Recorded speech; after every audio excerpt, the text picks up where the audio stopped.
Coming up in today's newscast, over 400 rockets fall from Gaza overnight, thousands attend the funeral of Israeli Lieutenant Colonel Mem, and legendary Marvel Comics creator Stan Lee passes away at the age of 95.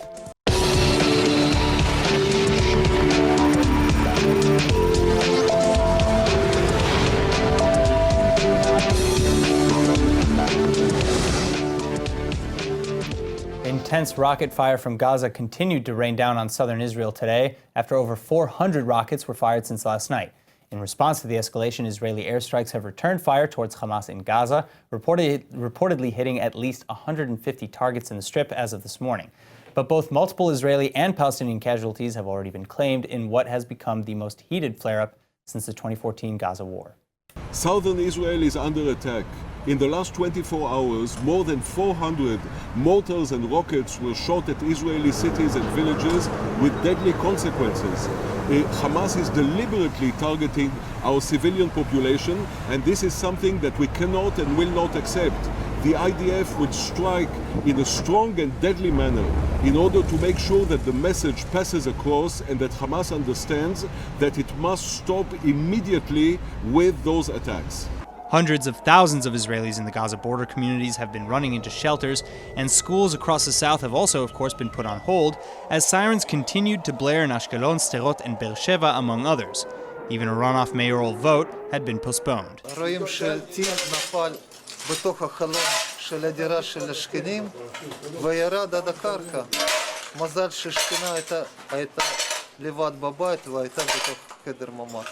I'm terrified. Me and my daughter, we cried before. A lot of people cried out on the stairs, going downstairs. And there's a lot of babies here. Everybody was evacuated outside, must stay outside. I hope that everything's going to be okay. And while the Iron Dome missile defense system, which was reinforced with extra batteries last night, has reportedly struck down dozens of Hamas projectiles, most hit open areas. Still, some have landed on homes and other structures. In Ashkelon, which was hit several times since Monday night, a rocket that fell in an apartment building killed one man and injured 8 others, including 2 women who are still in critical condition. The murdered victim, a 48-year-old man found under the debris of the collapsed structure, has now been identified as Mahmoud Abu Azba, a Palestinian native from Khalkhul, just north of Hebron. But at least 50 other civilians in Israel have also been injured since the attack began.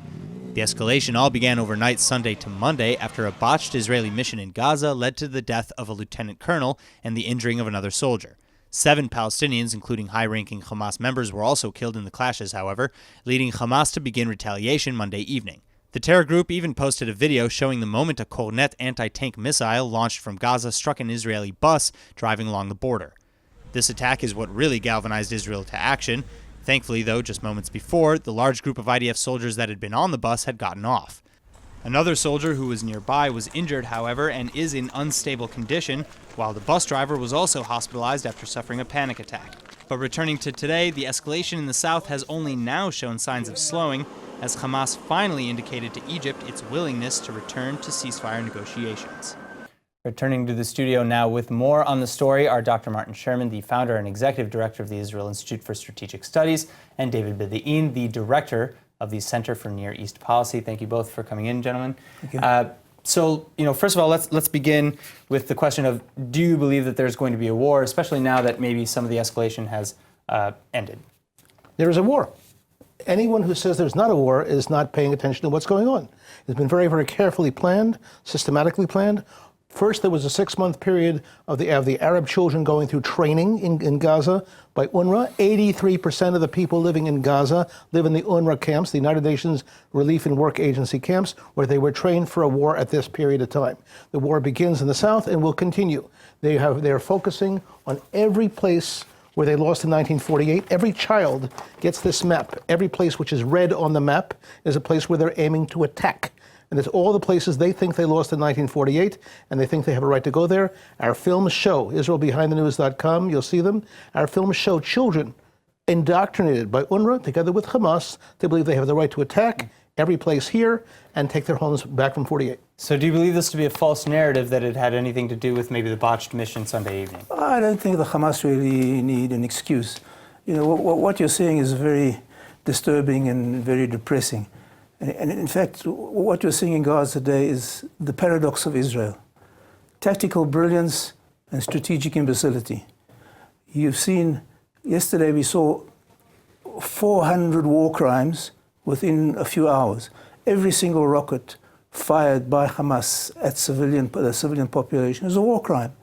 And Israel, in my opinion, the government is showing irresponsible constraint. I don't know what people are waiting for. Are you waiting for the Gazans to morph into something that they haven't been for the last 100 years? We've tried everything. We've tried negotiated settlements, unilateral withdrawal, everything. There is no consensual resolution to what's going on in Gaza, only coercive. So I want to touch on that because I understand that here, coming off of what you just said, we have a war crime sitting on our table.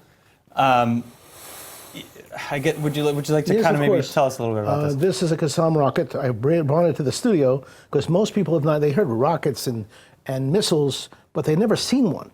No, this missed my son by about 20 feet a few years back. My son Noam was the director of the Center of the Sderot Media Center. He still works there. He's not the director now. And this is something, and it has on it. It says Al Quds on it. So it has for Jerusalem. Absolutely. So this is not something which is a happenstance issue. And when thousands of these rain down, that's what we're talking about. Most Israelis outside of the southern region have not seen them, which is why I have it here today, to understand what goes on. And together with this, you see, we have the children. And this is what's been fired overnight. This is what has been attacking. If there were 400 attacks, this is it. This is what attack. And the fact that there are less fatalities is something which is hard to believe, hard for people to understand. I work with the foreign press over the last 32 years, and foreign press, when they hear there were 2 people who were killed, well, they from their point of view, when it bleeds, it leads. They don't pay attention to the potential of this, and the fact that this is what's caused 90% of the children in Sderot to be in a situation of traumatic stress syndrome, and the stress, the trauma, which the entire southern region is going through right now, escapes what we see here in Tel Aviv. Well, yeah, that's just picking up on what David said. For some reason, the international community thinks that the Hamas's poor aim somehow gives them the moral high ground. I mean, every single rocket that is fired in Israel is an attempted murder. They're attempting to murder the civilian population. And I cannot understand why the Israeli government doesn't respond in kind. Every time there's been a period of calm, Israel's enemies have used that to enhance their capabilities beyond recognition. If anyone in 2005, when we pulled out of Gaza, would have predicted that the realities we're seeing today would be the realities, he would be dismissed as an unreasonable fearmonger, because then the most formidable weapon was a rocket with a payload of up to a kilogram and a range of 5 kilometers. This is already and today you're facing weapons that have an explosive charge of 100 kilograms and a range of 100 kilometers. All right. Well, we're gonna move on. We're gonna come back actually. So please stay tuned if you're watching at home. But we're gonna move on actually more to the point on kind of how the rest of the international community is really addressing this issue. So. Of course, there's been a lot of commentary worldwide over the current events in the South, with the United Nations, Egypt, and others urging a calm on both sides. Still, most of the rest of the world has fallen to one side or the other in this conflict. Unlike previous wars like 2014's Tzuk Eitan, however, this time around, there has been a surprising level of support for Israel. While United Nations head Antonio Guterres and UN Special Coordinator Nikolai Mladenov are reportedly working closely with Egypt and all concerned parties to restore calm, Israeli and Hamas officials have until now shown little intention to restrain themselves. Russian Foreign Ministry officials and the EU's ambassador to Israel have also expressed their concern over the devolving situation, while Qatar, which just funneled its first installment of $15 million to Gaza, is outwardly condemning Israel for the flare-up, expressing strong denunciation of the Israeli operation in Khan Yunis that led to the escalations Monday night. But the United States, among many others, has come out unabashedly in defense of Israel.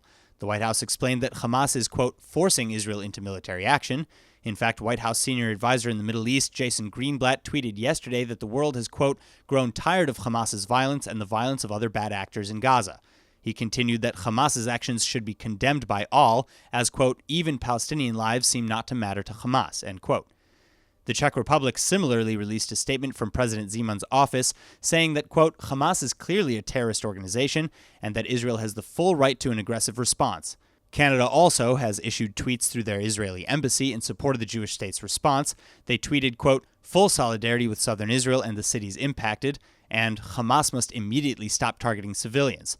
The message ended, however, with support for Egyptian and UN-led efforts to de-escalate as well. And thankfully, now that may even be possible.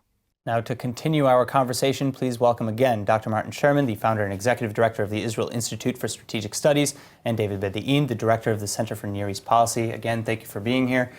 So let's begin. You know, we have the Austrian Chancellor, the President of the Czech Republic, Canada. All these people are coming out in support of Israel. Is this a sign of you know, a new doctrine or a new era in Israel international relations? Well, I would be very cautious before rejoicing. If you remember back in the 2006 Lebanese war, also initially there was a lot of support for Israel, and as the war dragged on, the support was eroded.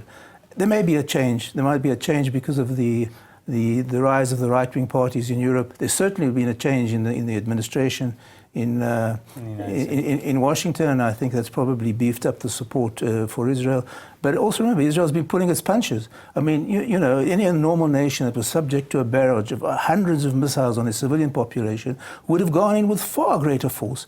I find it almost inconceivable that Israel doesn't realize that it has to retake Gaza, because the only way you can control who rules Gaza is by ruling it yourself.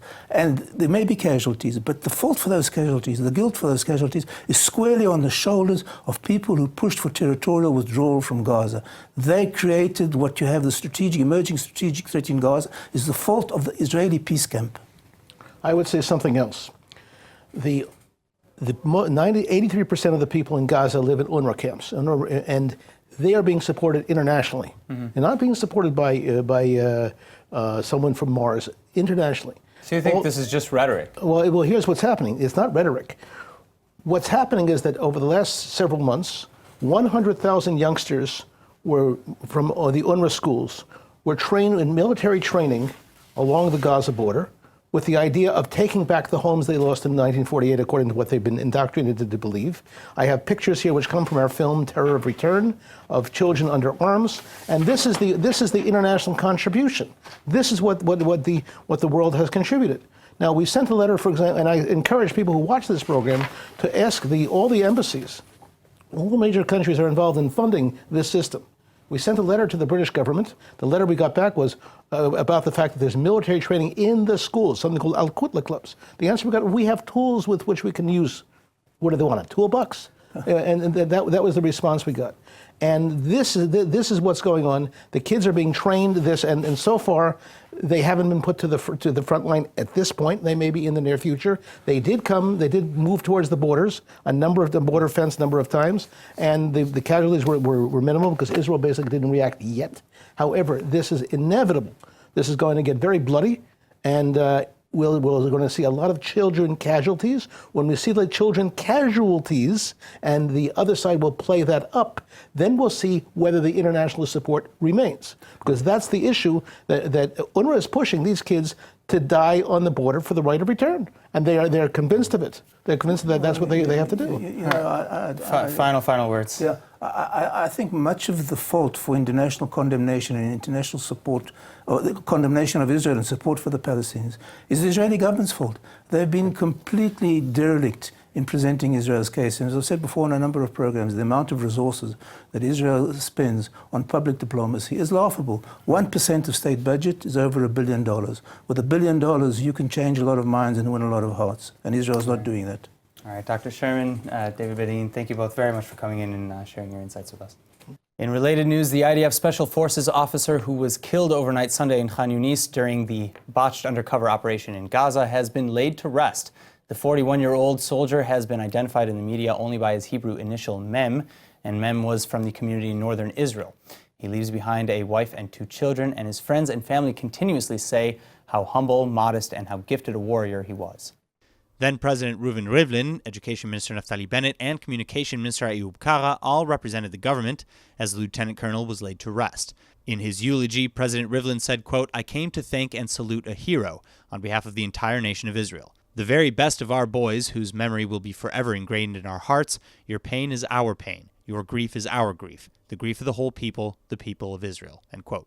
Bennett continued that the lieutenant colonel would go down in history as, quote, "one of the greatest Israeli heroes as well," and Prime Minister Netanyahu, who could not attend, tweeted, quote, "I bow my head in sadness at the loss of Lieutenant Colonel Mem, a glorious fighter who fell during an IDF operation in the Gaza Strip." End quote. Now, as for the circumstances of said mission, IDF spokesperson Ronen Manelis released a statement explaining again that the mission was to gather intelligence and was not an assassination or kidnapping attempt. But at some point in the operation, Israeli troops clashed with local Hamas fighters and became trapped in a highly complex situation. It was then that Mem was shot dead and another officer was injured. Most remaining details of the raid in Gaza are not yet published, however, because of military censorship. International leaders are still waiting for the United States UN Ambassador Nikki Haley to decide whether or not she will block diplomatic immunity from Moroccan national Jamal Ben Omar in the ongoing Qatari hacking investigations. Ben Omar stands accused of acting as a, quote, "paid agent of Qatar" in the stealing and sharing of private communications belonging to the former Republican National Committee Vice Chair, Elliot Broidy. Now, while Broidy, the now disgraced Republican fundraiser, is the main plaintiff in the case, he is far from the only victim of the alleged hacking scheme. Well over 1,200 others were reportedly hacked as well, including pro-Israel casino magnate and billionaire Sheldon Adelson, prominent Rabbi Shmuley Boteach, CIA, UAE, Israeli, Egyptian, and American officials. Much of Qatar's alleged campaign remains hidden, however, as evidence slowly comes out through heavily redacted depositions and discovery. But at any rate, there is a chance that all this arguing will be for nothing should Ben Omar and his alleged accomplices receive the immunity they seek. And that's where Nikki Haley is involved. As the head of the United States mission to the UN, Haley is the only person who has final say over granting United States immunity to the defendants. But Haley's office has refused to comment publicly so far, and with her resignation going into effect at the end of the year, the clock on her decision is ticking fast. All right, the wildfire that took over the town of Paradise in Northern California became the deadliest wildfire in the state's modern history on Monday, when officials reported that they discovered the remains of 13 more people. This brings the death toll in California's blazes to 42, but that's not all. Nature doesn't play favorites, and many Jewish institutions have also now been burnt to the ground. One of the many stories is that of Rabbi Barry Diamonds, who is the rabbi of one of the affected synagogues. As soon as Rabbi Diamond got news about the fire, he went straight to the synagogue, where he saw that sparks were already flying on the temple property as houses were burning across the street. Diamond then ran to the back door and grabbed the Torahs and other holy books from the central ark, but as stated earlier, this is just one of a few devastatingly similar stories. Thankfully, many organizations have already taken up the charge of aiding the affected communities, though. There's been a warm embrace from various organizations and Hillel houses on university campuses that are helping one another out. And the Jewish Federation of Los Angeles has also been providing tremendous support to temples as well as other congregations, day schools, and Jewish camps that have all been impacted in the destruction. Then in the coming days, counseling and food banks are also anticipated to be provided as well. Between the campfire and Woolsey fires, at least 228 people are still missing, in addition to the 42 who have already been confirmed killed. Nearly 8,000 structures have also been destroyed, displacing roughly 200,000 people in the Southern California area. Perhaps just in time for escalations along the Gaza Strip, the Israeli Administration for the Development of Weapons and Technological Infrastructure with the Ministry of Defense has just completed the development stage of a robot that can help Israeli combat units. LTV's correspondent Doreen Mizrahi is here with the story. Hey Aaron, so they're calling this robot the Sahar system and are now beginning the testing phase of this life-saving Israeli combat robot. The robot was developed to carry out operational missions with various challenges and with a specific emphasis on dealing with explosives. It's incredible, but I understand that there are, a few components to the system, so can you elaborate? Of course. So the first component consists of a 6-ton robot that can maneuver alongside armored combat vehicles with or without an operator intervening. The second component is a technological one, basically, which includes a whole robot kit with sensors, smart cameras, laser sensors, and a lot of cool things. And the robot can even see an obstacle in advance and overcome it through pre-programmed logic. And the third is also very interesting. The robot developed by the Israeli aerospace industries can identify danger and transmit a warning report to the forces operating in the field with the exact location of the issue. It's amazing. It is. Oh, this is amazing. Ground robotics is becoming so advanced. I love this. Me too. It's just so interesting to see how advanced the IDF is becoming, because ultimately it's to prevent risks to the fighters' lives. So this robot can go in ahead of the frontline forces and take risks, and it enables ground forces in the field to take necessary precautions that they need. All right, well, I'm always for anything that can help save lives. So thanks for sharing this report with us, Juliet. Thank you, Aaron. Finally, comic book and superhero fans worldwide are in mourning today as Marvel creator and real-life legend Stan Lee passed away at age 95 last night. Born in New York in 1922 as Stanley Martin Lieber, Lee partnered with dozens of now famous artists, publishers, and writers in creating Marvel Comics, as well as some of the most iconic characters of all time. Characters like Spider-Man, the Hulk, the Fantastic Four, the X-Men, Iron Man, Black Panther, Daredevil, and literally hundreds if not thousands more. But that's not all. Lee revolutionized what it means to be a hero. Superheroes were nothing new to the American public after the advent of Superman in 1938 and DC Comics' successes in the 1950s and 60s. But Marvel characters were especially beloved because of Lee's incredibly real take on their struggles and humanity. He made them flawed, gave them lasting difficulties and traumas, tempers, special interests, illnesses, and even political affiliations. And the resulting resounding success of the Marvel Universe thrust a then 55-year-old Lee into the public eye. But once there, he continued to astound. Lee was a passionate and lifelong advocate of tolerance and justice. He was a proud veteran of World War II and continued the struggle for equality in the United States all the way until death. In 1968, after the assassinations of Dr. Martin Luther King Jr. and Robert F. Kennedy, Lee wrote that racism and bigotry are, quote, among the deadliest social ills plaguing the world today, and that the only way to destroy them is to expose them for the insidious evil they really are, end quote. Then 3 years later, speaking to Rolling Stone magazine, he repeated that, quote, I think the only message I've ever tried to get across is, for Christ's sake, don't be bigoted, don't be intolerant, end quote. He continued that, we are so inclined to think in black and white, hero and villain, good and bad. If we could only learn that the world is big enough for all of us. Not only did he create all these worldwide beloved characters who are among the most popular fictional characters in history, but he himself was a lovable guy, a tireless self-promoter. He was like a pitch man, and he always had a pitch, a joke, and a wisecrack, and a smile for everyone that ever came across him. And indeed, between the comics, the Stan Lee Foundation for Literacy, Education, and the Arts, and the now incredibly successful Marvel Cinematic Universe, Lee's messages have been spread far and wide. Here's how some fans have been taking the news and showing their support for Lee and his family. It's something that we do traditionally for all our Walk of Famers that pass away, and it's also a way to involve the public and his fans, because they will be leaving, as they have already, flowers at his star, and I'm sure tonight there'll be more. And it's a way for us to acknowledge him and to let his family know that we all care and that we will miss him. His war, his fantasy, his science fiction. Thank you, Stan Lee. Thank you, superhero. And thank you, super soldier. And now for our Hebrew word of the day. In honor of the late, great Stan Lee's lifelong message of unity, today's word is meuchad, which means united. Between fighting for equality and against bigotry and consistently spreading the message of tolerance through his words, actions, and fictional creations, Stan Lee has long been campaigning for the world to be a more meuchad, or united, place. And Marvel and comic book fans globally are meuchadim, or united today more than ever, in honor of Lee's advocacy. So, as for our own farewell to Stan, let me just parrot his latest message of achdudiyut, or unity. He said that the world outside our window may change and evolve, but, quote, the one thing that will never change is the way we tell our stories of heroism. These stories have room for everyone, regardless of their race, gender, or color of their skin, and the only things we don't have room for are hatred, intolerance, and bigotry, end quote. Stan, you'll be greatly missed, but never forgotten. Excelsior. Now let's go ahead and take a look at the weather forecast. Tonight should be clear to partly cloudy and cool with a low of about 60 or 16 degrees Celsius. Then tomorrow you can expect light showers and a slight drop in temperatures to a high of 72 or 22 degrees Celsius.